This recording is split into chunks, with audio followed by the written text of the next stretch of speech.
آج توحید کے مخالف علی کے گھر میں آ کے کھڑے ہو گئے، ہاں علی کے گھر میں گھس گئے، علی کے منبر پہ آ گئے۔ نہیں، تمام تر جتنے میرے بھائی ذاکرین اس مجمع میں موجود ہیں، یہ میں سید بھی ہوں، نجف کا طالب علم بھی ہوں، اور آپ کا بھائی بھی ہوں، ایک ماتمی بھی ہوں، میں آپ کے سامنے یہ دونوں ہاتھ باندھ خدا را منبر پہ آئیں، لیکن کوئی علی ابن ابی طالب کی نہج البلاغہ کا بھی مطالعہ کر کے آئیں۔ منبر علی پہ آنا ہے، جاہل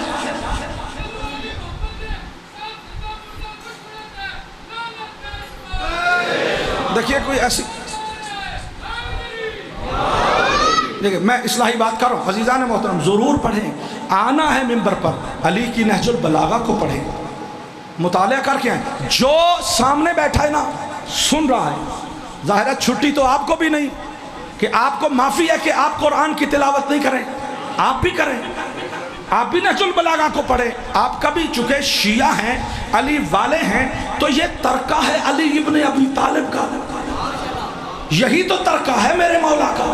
تو ایک شیعہ بھلا قرآن سے منہ کیسے موڑ سکتا ہے جبکہ علی مع القرآن والقرآن مع علی ہو؟ ایک مومن بھلا علی کے ترکہ نہج البلاغہ سے منہ کیسے موڑ سکتا ہے؟ لیکن اگر کوئی اپنے ضروریات زندگی کی وجہ سے یا اپنے سکول پڑھے ہوئے نہیں ہیں، کسی بھی وجہ سے قرآن پڑھے ہوئے نہیں ہیں، تو وہ نہیں پڑھ سکتے۔ کم از کم جو منبر پہ آ رہا ہے اس کا تو کوئی ذمہ ہے، اس کی تو کوئی ذمہ داری ہے کہ اپنی ذمہ داری کو ادا کرے۔ تو میرے بھائیوں جو میں بات عرض کرنا چاہتا ہوں وہ یہ دیکھیے گا ذرا کہ مولا متقیان علی ابن ابی طالب کو لے کر آ گئے رسول گھر۔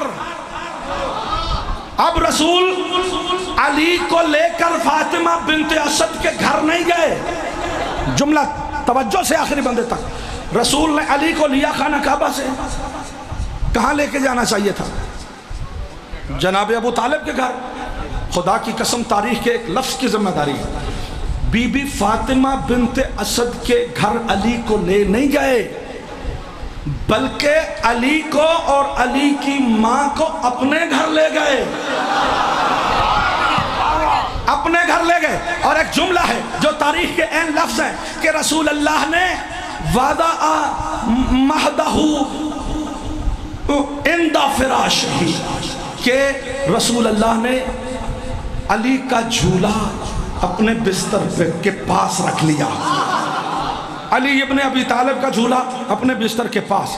اب روایت کے جملے ہیں، ساری ساری رات مصطفیٰ علی کا جھولا جھولاتے رہتے، ساری ساری رات۔ جناب فاطمہ بنت اسد کو جب علی کو کھانے کا وقت ملتا تو جناب فاطمہ بنت اسد کے حوالے، بی بی علی کو خوراک دیں۔ جب علی ابن ابی طالب سیر ہو جاتے تو پھر روایت کے جملے ہیں کہ علی ابن ابی طالب کو اپنے کندھوں پہ اٹھا کے مصطفیٰ مکہ کی پہاڑیوں اور وادیوں میں لے کے پھرتے رہتے، اور ہر مقام پہ علی کو سامنے بٹھا لیتے، علی کے چہرے کی زیارت کرتے رہتے۔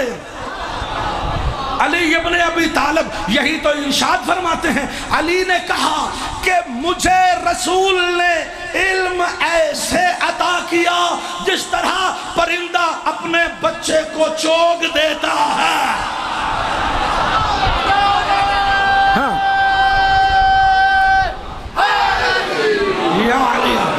ایسے اچھا جی، عربی ثقافت ہے۔ یہ پورا واقعہ جو میں نے آپ کو سنایا وہ اس لفظ کے لیے تھا کہ کس طرح سے ولایت ہی ولایت کی محافظ ہے، وہ ان کے دشمنوں کو نہیں چھوڑتا، یہ ان کے دشمنوں کو نہیں چھوڑتے، اور ہر مقام پر یہ اس کا نقاب کشائی کرتے ہیں اور اس کی عظمت کا بیان کرتے ہیں۔ ذرا دیکھیے گا علی ابن ابی طالب۔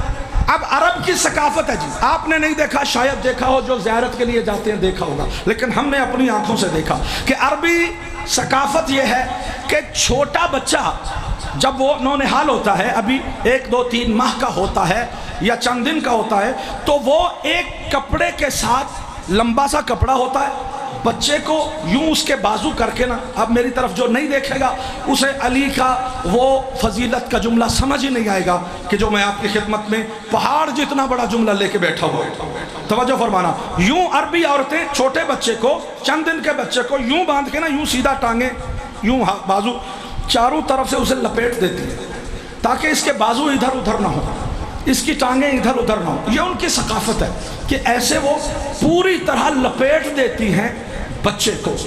تو عربی ثقافت کے مطابق جناب فاطمہ بنت اسد نے ایک کپڑا لیا، علی ابن ابی طالب کو پوری طرح اس میں لپیٹ دیا۔ ابھی پوری طرح لپیٹ کے فاطمہ بنت اسد نے ادھر دیکھا، پھر مڑ کے دیکھا تو وہ سارے کا سارا کپڑا ٹکڑے ٹکڑے ہو کے ادھر گرا ہوا ہے۔ میں ایک ایک لفظ کی ذمہ داری سے بول رہا ہوں عزیزان۔ جی قبلہ میں دعا چاہتا ہوں بزرگان گرامی جو تشریف فرماؤ جی۔ پھر جناب فاطمہ بنت اسد نے ایک اور کپڑا لیا، پھر علی علیہ السلام کو پوری طرح لپیٹ دیا، لپیٹ کے علی سے ادھر ہوئی، مڑ کے دیکھا کپڑا ٹکڑے ٹکڑے۔ پھر تیسری مرتبہ پھر بی بی نے، جملہ سننا علی کا، پھر بی بی نے تیسرا کپڑا لیا اور علی کو باندھنے کی کوشش کی تو علی کی زبان معصوم نے حرکت کی۔ دوبارہ جب باندھ رہی تھی نا تو علی نے انگڑائی لی، کپڑے کے پارچے کے ٹکڑے ٹکڑے ہوئے، اور علی نے ماں کی طرف مسکرا کے کہا اماں میرے ہاتھ مت باندھو، مجھے اللہ کی عبادت کرنا ہے۔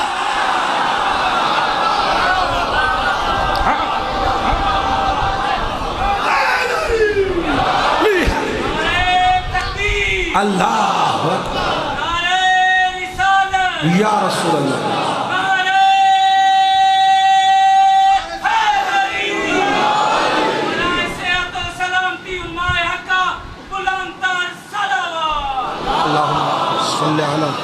محمد علی ابن ابی طالب علیہ السلام نے ہر کام اس معیار پہ کیا کہ توحید اس کے قصیدے پڑھ رہی ہے۔ اگر علی نے عبادت کی ہے تو خدا نے، دیکھیے عبادت کیا ہوتی ہے، ظاہر ہے ہم نماز پڑھتے ہیں، روزہ رکھتے ہیں، اس کو ہم عبادت سمجھتے ہیں، ایسے ہی ہے نا، ہم اس کو عبادت سمجھتے ہیں۔ عزیزان محترم، پورا واقعہ آپ کے ذہنوں میں ہے، میں نے تو فقط نتیجہ دینا ہے آپ کو کہ علی ابن ابی طالب جا رہے عمر ابن عبد ود کے مقابلے میں۔ باتیں یہاں پر دو ہیں، ابھی تھوڑی دیر پہلے میرے بزرگوں نے بھی یہ بات کی تو میرے موضوع میں بھی ہے تو میں بھی کر رہا ہوں کہ علی ابن ابی طالب وہ جب وہ ملعون آیا نا، اب جنگ احزاب کا واقعہ تو مجھے جوانوں کو سنائی دوں پھر پوری بات، کہ پہلے جب رسول وہاں تھے نا مکہ، تو حضرت ابو سفیان رضی اللہ تعالی عنہ انہوں نے سب کو مل کر، ابو جہل والوں کے ساتھ مل کر پروگرام بنایا کہ محمد کو کاٹ دیتے ہیں، نہ رہے گا نہ یہ مصیبت پڑے گا۔ تو وہ رات کو ہجرت کر کے آ گئے، تو پھر وہ لشکر لے کر پیچھے آئے مارنے کے لیے بدر میں، تو تب بھی علی موجود تھے جی، وہ پھر بھاگنا پڑ گیا۔ احد میں آئے لشکر لے کر، پھر علی نے پچھاڑ کے بھیج دیا۔ تو انہوں نے یہ پروگرام سوچا کہ یار کوئی ایک ایک لشکر لے کے جائیں تو یہ علی قابو نہیں آئے گا اور مصطفیٰ بچتا رہے گا جی، کام کوئی ایسا کریں کہ بہت بڑا کوئی لشکر لے کے جائیں۔ تو انہوں نے کیا یہ، اس کو کہتے ہیں جنگ خندق اور جنگ احزاب۔ احزاب جمع ہے حزب کی، حزب کہتے ہیں لشکر کو، احزاب یعنی بہت سے لشکر۔ مطلب کیا ہے کہ حضرت ابو سفیان رضی اللہ تعالیٰ عنہ نے پورا ریکی کی، اور یہودیوں کے پاس بھی بندے بھیجے اور عیسائیوں کے پاس بھی، عیسائیوں کے لشکر بھی لے لیے، یہودیوں کے بھی لے لیے، مشرکوں کے بھی لے لیے، ہندوؤں کے بھی اکٹھے کر لیے، جتنے لشکر ان کو لیے نا وہ سارے لے کے وہ مدینے پہ چڑھائی کر کے آ گئے کہ اب کی بار تو نہ علی بچے گا نہ محمد بچے گا۔ پوری تیاری نیٹو فورسز، اور ان میں ایک تھا امریکہ سپر پاور جس کا نام تھا عمر ابن عبد ود، تو وہ ان کے ساتھ ساتھ تھا۔ اب رسول اللہ نے